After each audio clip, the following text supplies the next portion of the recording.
जय माताजी मित्रों, जय विहोत में। तो फरीथी आपણા नवा બ્લોગમાં તમારું હાર્દિક સ્વાગત કરું છું મિત્રો।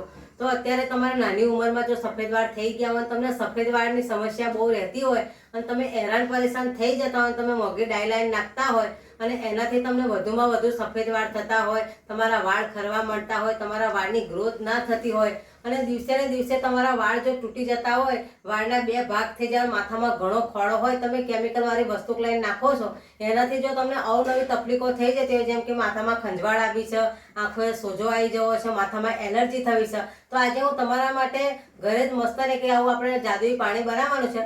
એ પાણી તમે એકવાર ઇસ્તેમાલ કરશો, જો તમારા સફેદ વાળ હશે, વાળ ખરતા હશે, વાળની ગ્રોથ ન થતી હોય, માથામાં તમને ખોડો રહેતો હોય, તો આ પાણી નાખવાથી તમારી જે સમસ્યા છે વાળની એ બધી દૂર થઈ જશે। તો મારી સાથે તમે વિડીયોમાં બન્યા રહો, વિડીયો પૂરેપૂરો જુઓ।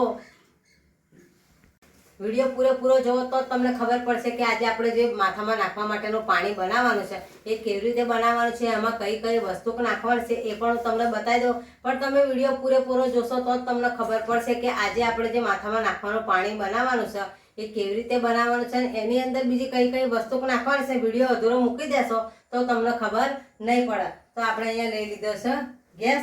તો આપણે ગેસનો હવે સળગાવી દેવાનો છે। તમારી કાન ચૂલો હોય તમે ચૂલા પર બનાવી શકો છો। આપણે પહેલાં મીડિયમ રાખીશું અને અહીં લઈ લીધું છે મેં વાસણ સ્ટીલનો। આની અંદર આપણે 1 ગ્લાસ ભરીને પાણી નાખી દેવાનું છે।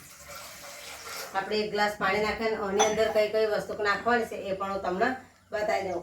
તો અહીંયા આપણે લઈ લીધી છે 1 ચમચી જેટલી મેથી। એ મેથીને આપણે નાખી દેવાની છે પાણીની અંદર અને થોડુંક પાણી ગરમ થાય એટલે બીજી વસ્તુ આમાં કઈ નાખવાની છે એ પણ હું તમને બતાવી દઉં। આ પાણી નાખવાથી જો તમારા સફેદ વાળ હશે ને એ કાળા થઈ જશે, ખરતા વાળ હશે ને એ પણ બંધ થઈ જશે, તમારા લાંબા વાળ થશે, મજબૂત થશે અને સિલ્કી અને શાઇની મસ્ત તમારા વાળ થઈ જશે। તો હવે અહીંયા જોઈ લો આપણું પાણી ચોખ્ખાઈથી ઉકળવા માંડ્યું છે।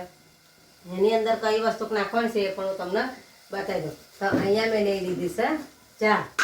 જે આ ચા છે, જો ચાનો ડાઘો જો આપણા કપડા પર પડી જાય તો એનો ડાઘ જતો નથી કપડા પરથી। તો આ ચાનો કલર એટલો બધો કાળો હોય છે એટલે એની અંદર આપણે 2 થી 3 ચમચી ભરીને ચા નાખી દેવાની છે અને એ ઉકળી જાય એટલે આપણે કઈ વસ્તુ નાખવાની છે એ પણ હું તમને આગળ વિડીયોમાં બતાવી દઉં કે બરાબર ચા અને મેથી ઉકળી જાય અને બેનો એક કલર થઈ જાય એટલે એની અંદર કઈ કઈ આઈટમ નાખવાની છે એ પણ હું તમને બતાવી દઉં। એટલે ચા ઉકળે ત્યાં સુધી આપણે એને ઉકાળવાની છે, એકદમ કાળું પાણી થઈ જાય ને ત્યાં સુધી આપણે એને ઉકાળી લઈશું ચાને। અને તમારે ગેસ રાખવાનો છે સ્લો, ઉકળે એટલે તમારે આવી રીતે હલાવતી રહેવાનું એટલે જે મેથી દાણા છે, ચા છે અને એકદમ કાળો કલર થઈ જાય। એટલે આ નાખવાથી તમને કોઈ માથામાં નુકસાન પણ નહીં થાય અને તમારા કુદરતી તરીકેથી કાળા વાળ રહેશે અને તમારા ખરતા વાળની સમસ્યા છે ને એમાં પણ તમને રાહત મળશે અને જો તમારા માથામાં ખોડો હોય ને એને પણ આ દૂર કરી નાખશે। તો આને આપણે બરાબર ઉકાળી લેવાનું છે જ્યાં સુધી કલર બદલાય અને આપણે 1 ગ્લાસ પાણી નાખ્યું છે, એનું પાણી અડધું ન થઈ જાય ત્યાં સુધી એને આપણે ઉકાળવાનું છે।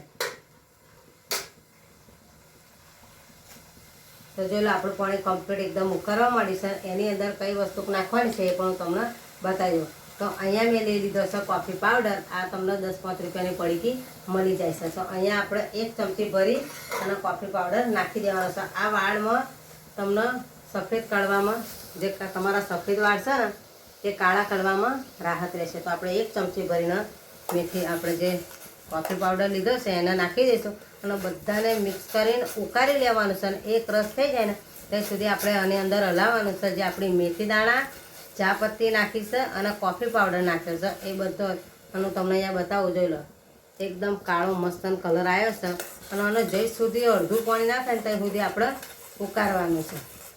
આ ઉકળી જાય એટલે આની અંદર હજુ કઈ કઈ વસ્તુ નાખવાની છે એ પણ હું તમને બતાવી દઉં કે એ વસ્તુ નાખવાથી જે તમારા વાળની સફેદ વાળ છે, ખરતા વાળ છે, વાળ લાંબા ના થતા હોય, રૂખા સુખા રહેતા હોય, કાંટેલા એમાં પણ રાહત થશે, એકદમ સુંદર અને ચમકદાર તમારા વાળ થઈ જશે। તો અહીંયા મસ્ત આપણું પાણી ઉકળી ગયું છે અને એની અંદર હવે કઈ વસ્તુ નાખવાની છે એ પણ હું તમને વિડીયોમાં બતાવી દઉં।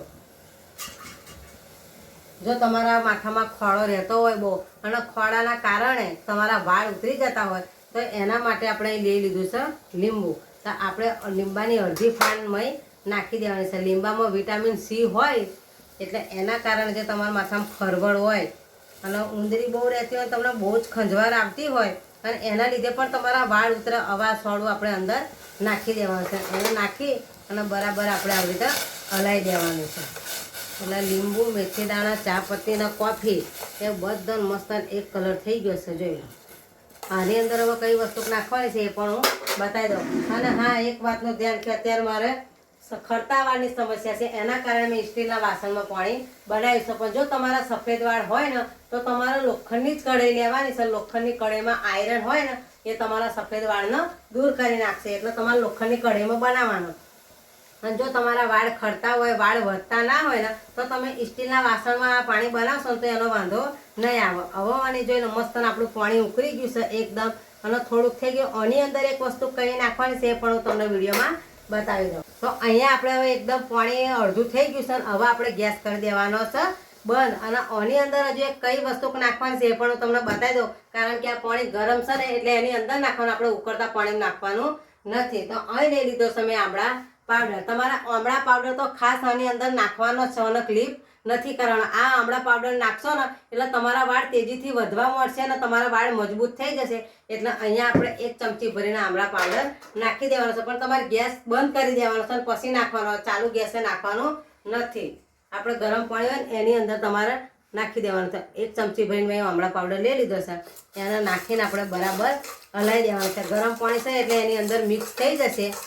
એટલે આપણે બધી વસ્તુ છે ને એ બધી ઉકળી ગઈ છે અને ઉપરથી આપણે આમળા પાવડર નાખ્યો છે એનો મિક્સ કરી દેવાનો છે. આવી તમારે બરાબર ચમચીની મદદથી હલાવવાનું. એટલે આમળા પાવડર છે ને જે મેથી દાણા, ચા પત્તી, લીંબુ અને કોફી નાખીને એની અંદર મિક્સ થઈ જાય. તો જોઈ લો મસ્ત આપણે પાણી હવે અંદર નાખી દેવાનું. ઠંડુ થાય ને એટલે એને આપણે ગાળી લેવાનું છે.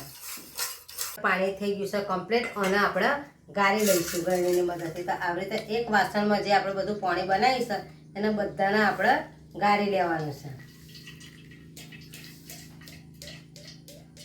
આપણે આ બધું પાણી ગાળી લઈશું. આનો ઇસ્તેમાલ તમારે એકદમ ઠંડુ બરફ જેવું થઈ જાય ને તો જ તમારે કરવાનો છે આનો ઇસ્તેમાલ. જો તમે ગરમ ગરમ નાખી દીધું ને તો તમારા અતિશયના વાળ ઉતરવા મળશે. પછી તમે કોમેન્ટમાં મને કહેશો કે બેન અમારા વાળ બહુ ઉતરે છે. પણ તમારે એક વાતનું ધ્યાન રાખવાનું કે એકદમ ઠંડુ બરફ થઈ જાય આ પાણી પછી જ તમારે આનો ઇસ્તેમાલ કરવાનો છે. તમારે ગરમ ગરમ નાખવાનું નથી. અને આને તમારે કેવી રીતે નાખવાનું છે, પહેલાં તમારે 2 દિવસ નાખવાનું છે. આ પાણીને તમારે શરૂઆત કરવાની, લગાતાર તમારે 2 દિવસ હલંગર નાખવાનું છે. જો તમને એવું લાગે કે આ પાણી નાખ્યા પછી મને ફરક પડ્યો છે તો વચ્ચે તમારે 2 દિવસનો અંતર રાખવાનો છે. 2 દિવસ જવા દે અને ફરી તમારે આ પાણી નાખવાનું છે. અને એનાથી તમને ફરક પડે ને એટલે તમારે 3 દિવસનો ગાળો રાખવાનો. 3 દિવસ પછી પાછું આ પાણી નાખવાનું. આવી રીતે જેમ જેમ તમને ફરક પડતો જાય ને એમ દિવસના તમારે અંતર રાખવાનું છે. 2 દિવસ, 3 દિવસ, 6 દિવસ એવી રીતે અંતરના ગારે તમારે આ પાણી નાખવાનું છે. લગાતાર તમારા માથામાં પાણી નાખ નથી કરવાનું. અને એકદમ ઠંડુ થઈ જાય ને પછી જ આ પાણી તમારે નાખવાનું છે.